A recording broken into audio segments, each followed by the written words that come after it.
And it's a great feel to have a meeting a business meeting in the life of the church that was so inspiring. But that's partly because Wayne Hillis read the Book of Discipline. And when there he is, he walks in just as I'm talking about him. I thought I was going to talk about him without him being here. And so one of the things that Wayne did when he read the Book of Discipline, he said, we're not supposed to start with business. We're supposed to start with the nurture, the outreach, and the witness of the church. And then we had a personal testimony from Scott Ackway, and it was just a beautiful thing. Thank you so much for sharing your story. And I know Wayne would love to hear your testimonies. If someone would be willing to share their testimonies, we meet every other month or so. And if you have a testimony that needs to be shared and you're not ready to share it on a Sunday morning, this would be a great place to be able to do that. Scott can tell you about that. But it just felt so great as people left. And he told people it was going to be an hour long and nobody believed him. And we got done with about 1 minute after an hour. And there was just a great spirit in the room. So I'm grateful for that. So we turned. We're going to have personal opportunity to share personal testimony in here on another point. So if you feel you want to share your personal testimony this week, aim for another point. Very good. All right. So, and I've got an idea, Wayne, for who could do that in October if we don't hear from anyone else. So how many of you remember top 10 lists from various different places? This was the original top 10 list. All right. Top 10 words that almost rhyme with peas. Let's read them together from the bottom. Heat, rice, moss, ties, needs, lens, ice, nurse, leaks, and meats. That was the first attempt at a top 10 list. I can't believe they kept doing it after that particular opening for Letterman, but they kept doing it. So I'm going to try a top 10 list here this morning and see how we do. Are you ready? All right. Number 10, the Methodist Church began as a reformation of the Church of England. Wesley didn't want to start a new church. It wasn't intending to start a new church. He just wanted the church to be the church. And they were not doing that. They become lifestyles of the nobility, lifestyles of the rich and famous. And so he was trying to reform the church. He'd actually read the scriptures and he was like, what this church is and what the scriptures say don't seem to match up. And that's when Reformation happens. That's what happened to Martin Luther. Early priests didn't have access to the scriptures. They had access to interesting things about the life of the church. They got to read about the church councils and decisions that had been made in the Catholic Church, but even a Catholic priest didn't have direct access to the Bible until you got pretty far along in your journey. And then when he started reading the Bible, he's like, one of these things is not like the other. One of these things doesn't belong. And he started to translate the Bible into the common language there in German so that people could understand it and so that people would start to live by it and not be held hostage by whatever the church at the time was saying. Number 9, Wesley did not intend to split from the Church of England. This is kind of secondly as part of this. He was not trying to start a new church. He was trying to reform the church. And he didn't intend to split from the Church of England. But many of you remember there was a war here. Anybody? 1776 or so. The war broke out in 1776. And all the priests who were here in this country were loyal to the king. So what did they do? They all went back home. And when they all went back home, what was left? There was no one to baptize, to marry, to serve communion. And Wesley thought that was a crisis. So Wesley took it upon himself to send a couple of guys over here to start doing that in the New World. Anybody know what their names might have been? Yep.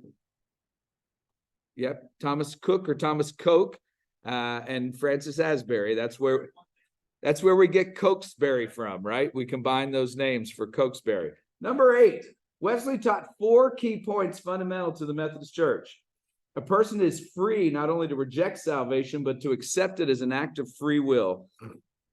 He and a fellow named George Whitefield had struggles because Whitefield was all about predestination. And Whitefield said, I couldn't get up in the morning if I didn't know I was predestined. But Wesley wanted to make sure that people had a sense that they could reject salvation or accept it, and it was an act of their free will. He also said, all people who are obedient to the gospel according to the measure of the knowledge given them will be saved. And so therefore, with the people with a little knowledge, whatever level they accept the gospel, that was good enough. You didn't have to be learned. You didn't have to know everything about the Bible, but to open yourself to Jesus. I visited with a guy last night. He said, I had a relationship with Jesus. I accepted Jesus before I'd ever read the Bible, before I'd ever known anything about the church. I just had this experience of God in my life, and I accepted Christ, and I've been walking with him ever since. And I've just had to add all these other layers on, some of them which have not been helpful. So it's to the measure. And I think I may have told you before about the mission societies who struggled with whether or not to share the gospel with other people, because they said, if we take the gospel to these remote tribes and they reject it, then they could be damned. But if we don't ever take it to them, they'll be judged on the best that they know. So should we even tell them? Because if we tell them, we've messed them up. If we don't tell them, they'll probably get in if they're good and righteous people. So that's in the minutes of some of the mission groups that were thinking about taking the gospel beyond where they were. Number 3, the Holy Spirit assures a Christian of their salvation directly through an inner experience. Wesley was big on assurance, and that we got this sense of assurance. It's not the same as certainty, because it's still an act of faith. Faith, it's not about certainty, it's still an act of faith, but this is a sense of assurance. And finally, Christians in this life are capable of Christian perfection and are commanded by God to pursue it. We are called to go on to perfection. All right, what's after number 8?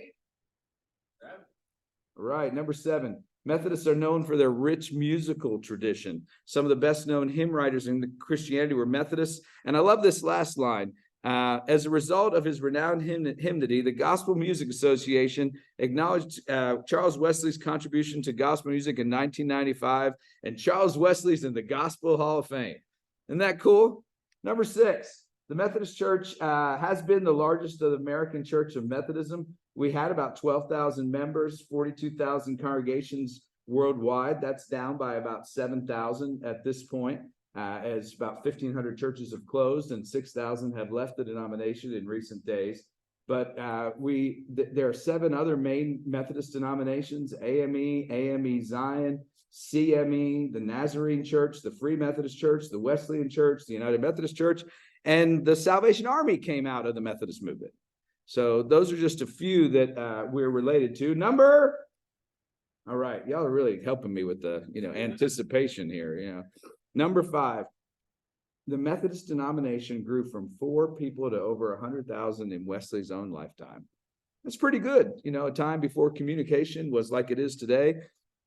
From 4 people meeting together in a room, and it multiplied and it multiplied and it multiplied. Number 4, Wesley. Let's try it again. All right. Wesley believed in the importance of social holiness. He preached we needed to be connected in social holiness.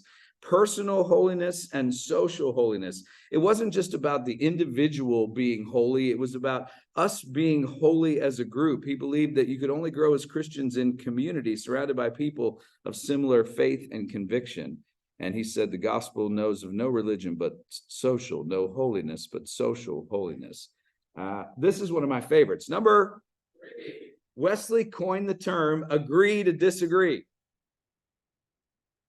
Isn't that interesting? I mean, that's part of our history. We can agree to disagree. Numerous times in Fighting with Whitefield, for example, they both debated intensely. He reflected on the contrast in beliefs, and he said, there are many doctrines of a less essential nature. In these we think and let think. Isn't that interesting? We think and let think. We may agree to disagree, but meantime, let us hold fast to the essentials.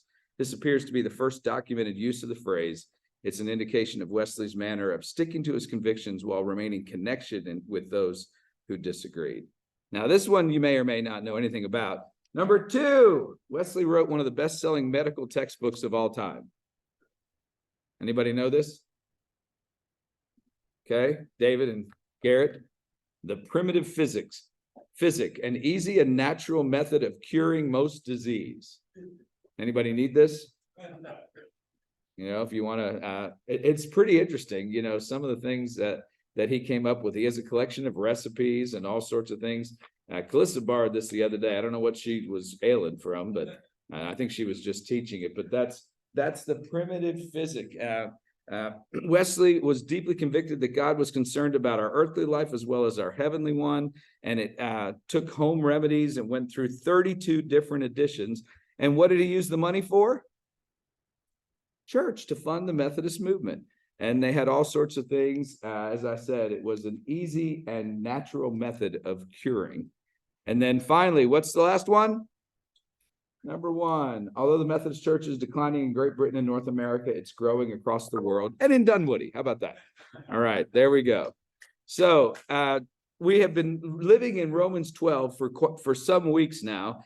And after living in Romans 12, the first basically 11 chapters are doctrine. Okay, this is what you need to understand. This is what you need to believe. He's trying to correct some things that are problems in Rome. And he's telling them and trying to help clarify beliefs. There were understandings of the Jews and understanding of the new Christians, and there was tension between the two.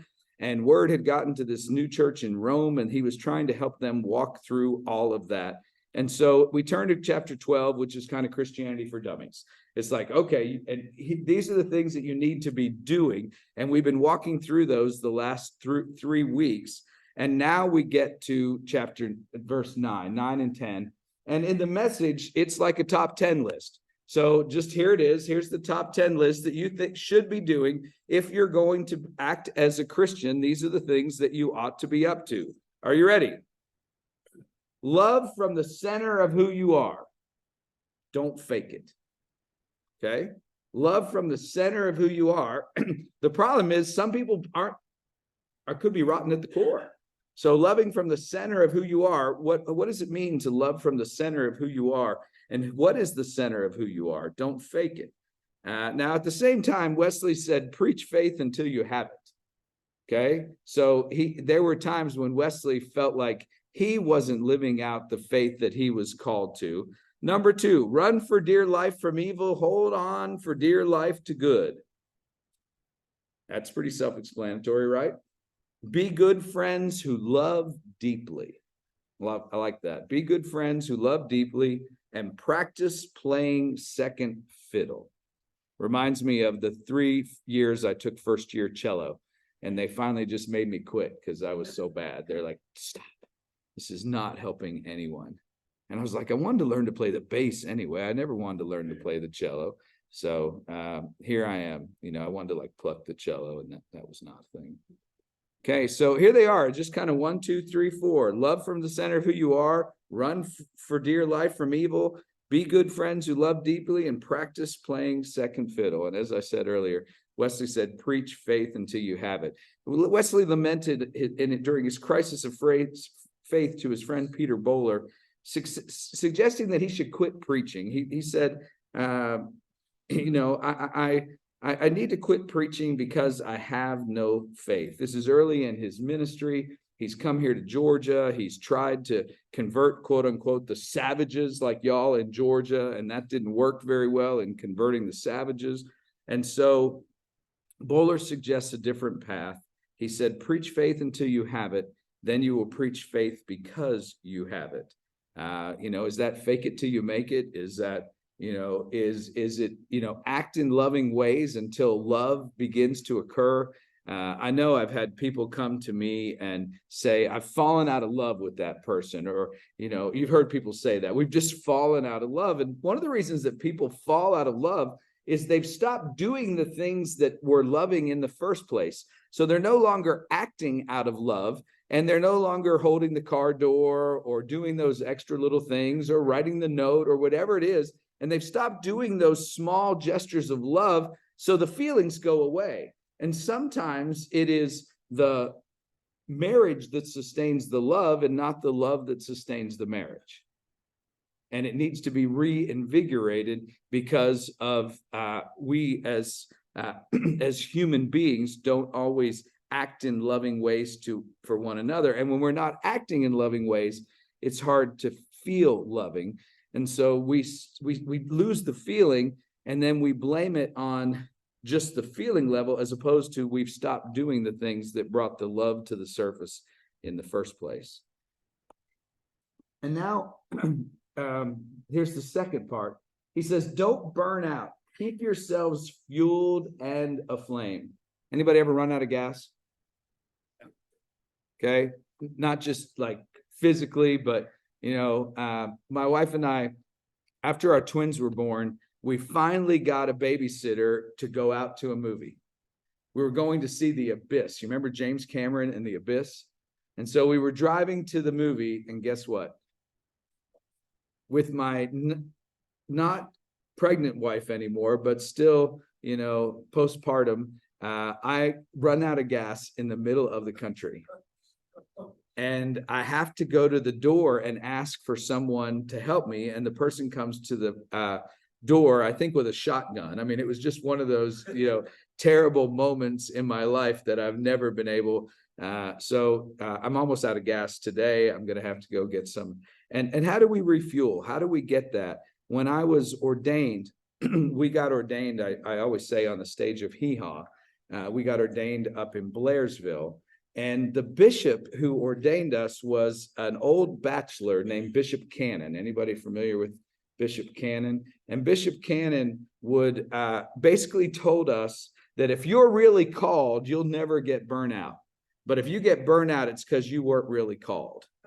And I was like, that's easy to say as a bachelor who's got a trust fund. But it's much harder when you've got a family, when when we're doing this. My twins are like, a year old at this time. And I'm thinking, you won't get burned out if you've been called. And I said, it's just not been my experience, but I'll still remember it. So he tells us in Romans, don't get burned out, keep yourselves fueled and aflame, be alert, servants of the master, cheerfully expecting, leaning in, thinking that God's about to do something. And then I love this. Don't quit in hard times. Pray all the harder. Tell your neighbor that's something some of us need to hear this morning. Don't quit in hard times. Pray all the harder. And then he says, and I love this in the Message, he says, help needy Christians and be inventive in hospitality. Do something different in hospitality. Be inventive in hospitality.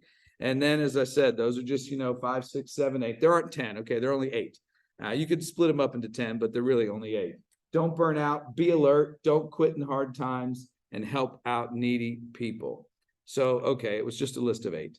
You think about the times when you run out of gas and what you need to be doing to fill up. As I was thinking about that, it came across my desk that next Monday is the 60th anniversary of the I Have a Dream speech. Anybody old enough to remember it? Okay, when it happened? I remember it. It was the year before I was born. So I don't remember when it happened, but I do think it's worth remembering. Would you read this with me? I have a dream. Oh, I didn't put it up there. Okay, let's try again. Okay, there we go. I have a dream that one day on the red hills of Georgia, the sons of former slaves and the sons of former slave owners will be able to sit down together at the table of brotherhood. I have a dream that one day, even the state of Mississippi, a state sweltering with the heat of injustice, sweltering with the heat of oppression, will be transformed into an oasis of freedom and justice. I have a dream that my 4 little children will one day live in a nation where they will not be judged by the color of their skin, but by the content of their character. I have a dream today. Don't you love the middle one? The sweltering heat of injustice, the sweltering heat of oppression, transformed into an oasis of freedom and justice. And so what dreams do you have for yourself, for this church, for this community? What are the dreams that have still not been realized as we think about that? And I really think that this is Paul's dream for to people called Christians. And his dream in the New RSV looks like this. He dreams that love will be genuine among the people of Christ, that they will hate what is evil, that they'll hold fast on to what is good, and they'll love one another with mutual affection. outdoing one another in showing honor. And then it says, do not lag in zeal, be ardent in spirit, serve the Lord, rejoice in hope, be patient in affliction, persevere in prayer, contribute to the needs of the saints, and pursue hospitality to strangers. I think that's better than inventive in hospitality, because I think what Paul is trying to do is he's trying to talk about what it means to live in Christian community, how we should care for others within the community of faith, and also how we should prepare to care for others. So I think this does, our new RSV and the original Greek has a bit of a different message than the Message, but I do like it. And it's hard to kind of figure out how to necessarily teach a lesson on this, because you could teach a lesson on each one, but they're also pretty self-explanatory. It's not that like they need a lot of explanation. And as one person said, it's not the Bible that I don't understand that's the problem. It's the Bible that I do understand that I just don't do. That's more the problem. So I'm going to let you wrestle with some of these things and how you live them out with our questions this morning, and give you a little extra time, which is, what is the center of who you are? What really is the center of who you are? When have you had to practice playing second fiddle lately, and how did it make you feel? Where do you go to refill? What fuels your faith the most? Where have you seen someone outdo another in showing honor? And how do you pursue hospitality to strangers? When was the last time you did so? And what is your dream? What if that dream has not been realized? And what is your dream for this church, for yourself, for this community? It was one of the questions I asked my first or second, I guess it was my second Sunday. What are the dreams you have for yourself, for this church, for this community, and how are you helping to live them out? Got it? Discuss among yourselves after some of you get up to get coffee.